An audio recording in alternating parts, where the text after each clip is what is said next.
यक्षिणी की भूख। रात का समय था। चारों ओर घना अंधेरा फैला हुआ था और जंगल के बीचों बीच एक छोटी सी बस्ती में सन्नाटा पसरा हुआ था। उस बस्ती के लोग एक अदृश्य डर के साये में जी रहे थे। पिछले कुछ महीनों से वहां अजीब घटनाएं हो रही थी। आधी रात को बस्ती के लोग चीखें सुनते, लेकिन जब वे बाहर निकलते तो वहां कोई नहीं होता। बस्ती के चारों ओर घने जंगल में किसी अनजाने प्राणी की उपस्थिति का आभास होता था। गांव के बुजुर्गों का मानना था कि ये घटनाएं यक्षिणी के कारण हो रही हैं। यक्षिणी, जो जंगल में निवास करती थी, वह सुंदर स्त्री का रूप लेकर लोगों को अपनी ओर आकर्षित करती और फिर उन्हें निगल जाती थी। यक्षिणी की भूख बढ़ रही थी और उसकी चाहत इंसानी मांस की थी।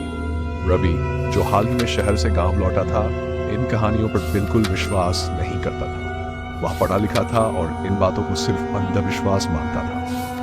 एक रात जब बस्ती के लोग इन अजीब घटनाओं पर बात कर रहे थे, रवि ने हंसते हुए कहा, ये सब बस दिमागी कहानियां हैं। इस दुनिया में कोई यक्षिणी नहीं होती। अगर हिम्मत है तो मुझे वो यक्षिणी आकर दिखाए।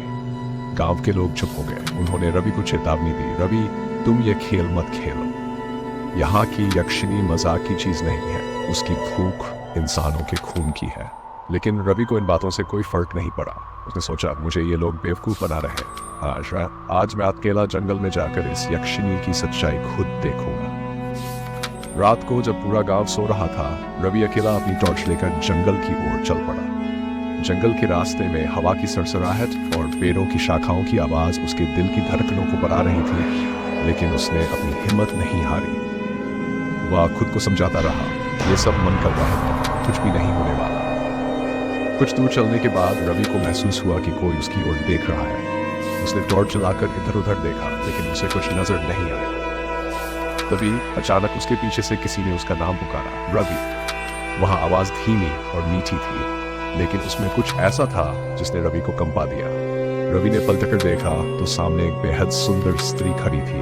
उसकी आंखें गहरी, चमकदार थी और उसका चेहरा इतना मोहक था कि कोई भी उसे देखकर उसकी ओर खिंच जाए। रवि ने उसे पहले कभी नहीं देखा था। वह मुस्कुराते हुए बोली, तुम कौन हो? इस जंगल में अकेले क्यों घूम रहे हो? रवि ने थोड़ा घबराते हुए कहा, मैं तो बस यहाँ टहलने आया था। तुम कौन हो? वह स्त्री हल्के से हंस पड़ी। मैं यहाँ की निवासी हूँ। क्या तुम मेरे साथ थोड़ी देर बैठोगे? उसकी आवाज में ऐसा आकर्षण था कि रवि चाहकर भी मना नहीं कर पाया। वह उसके साथ एक पत्थर पर जाकर बैठ गया। स्त्री ने धीरे से रवि की ओर देखा और बोली, क्या तुम जानते हो इस जंगल की कहानियों में क्या सच है? रवि ने हंसते हुए कहा, यहाँ कुछ भी सच नहीं है। ये सब सिर्फ डराने के लिए बनाई गई बातें हैं। वह स्त्री फिर से मुस्कुराई, लेकिन इस बार उसकी मुस्कान में एक अजीब सी ठंडक थी। उसने धीरे से कहा, सच क्या है ये तो तुम अभी जान जाओगे। और अचानक उसका चेहरा बदलने लगा। उसकी आंखें लाल हो गई और उसके नुकीले दांत बाहर निकल आए। रवि ने भय से उसे देखा, लेकिन अब बहुत देर हो चुकी थी। वह कोई साधारण स्त्री नहीं, बल्कि वही यक्षिणी थी जिसकी भूख कभी खत्म नहीं होती थी। उसने रवि को अपने नुकीले नाखूनों से पकड़ लिया। रवि ने चीखने की कोशिश की, लेकिन उसकी आवाज जैसे गले में ही अटक गई। जंगल की गहरी रात में यक्षिणी ने रवि को अपनी भयानक भूख का शिकार बना लिया। सुबह गांव के लोग रवि को ढूंढने निकले, लेकिन उसका कोई पता नहीं चला।